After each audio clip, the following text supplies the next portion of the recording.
Circus circus हे एक मनोरंजनाचे साधन।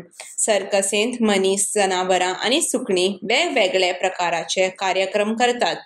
सर्कसींत सगळ्यो कार्यावळी मजा आणि खोशेन भरिल्ल्यो असतात। सर्कस पळोवपाक तिकेटी घेवचे पडटा आणि भुरगीं तशीं व्हडा प्रमाणांत हो रोमांचक खेळ पळोवंक गर्दी करतात। हांव म्हज्या कुटुंबा वांगडा सर्कस पळोवंक गेल्लें। फुडल्यान बसपाक हांवें तिकेट काडली।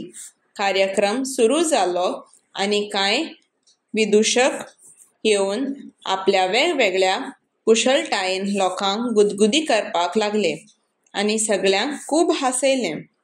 अचकीत एक मनीस मोटरसायकलीन उज्यांतल्यान गेलो आनी स्टंट करपाक लागलो। हें पळोवन सगळीं अजापीत जालीं। 2 हत्ती फुटबॉल आनी क्रिकेट खेळटाले। सुणीं आनी कीर, शीव आनी माकड हीं सगळीं जनावरां आपलो भाग करतालीं। वाशेल मोटरसायकल चलयताले। 10 चले एक सायकलीचेर उबे रावन स्टंट करताले। संगीत वाजतालें आनी जायते चले चली जिमनॅस्टीक करतालीं।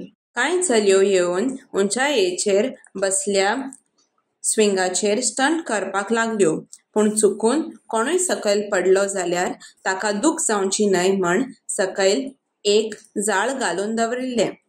सर्कसांत वेगवेगळे कलाकार खूब कश्ट करतात, जाका लागून प्रेक्षकांक आनंद मेळटा आनी लोक तांकां खूब ताळयो मारतात। आमकां सगळ्यांक ही सर्कस खूब आवडली आनी आमी आनीक एक फावटी वचपाक